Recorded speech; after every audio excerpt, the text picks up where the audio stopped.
السلام علیکم ورحمۃ اللہ وبرکاتہ۔ بسم اللہ الرحمن الرحیم۔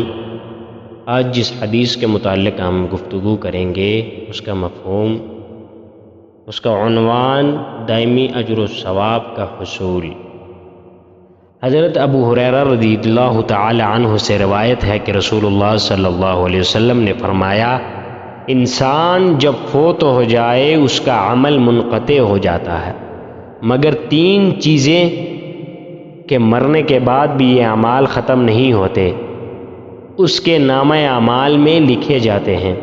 سب سے پہلے صدقہ جاریہ، علم جس سے نفع حاصل کیا جائے، اور تیسری نیک اولاد جو اس کے لیے دعا کرتی رہے۔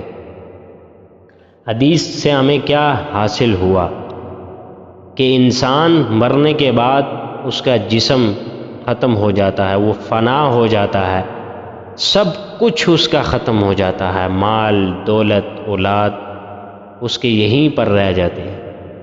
لیکن جو حدیث کے اندر آیا کہ تین چیزیں کبھی نہیں ختم ہوتی۔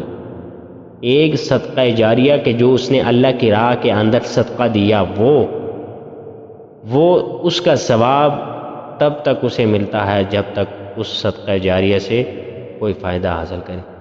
دوسری وہ چیز علم جو اس نے علم دین سکھایا لوگوں کو، تو وہ علم جب تک لوگ اس سے نفع حاصل کریں گے اس کا ثواب اسے ملے گا۔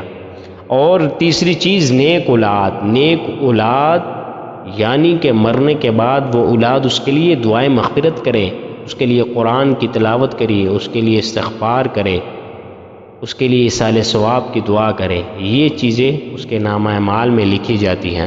اللہ تعالیٰ سے دعا ہے کہ اللہ ہمیں مرنے سے پہلے موت کی تیاری کرنے کی توفیق عطا فرمائے۔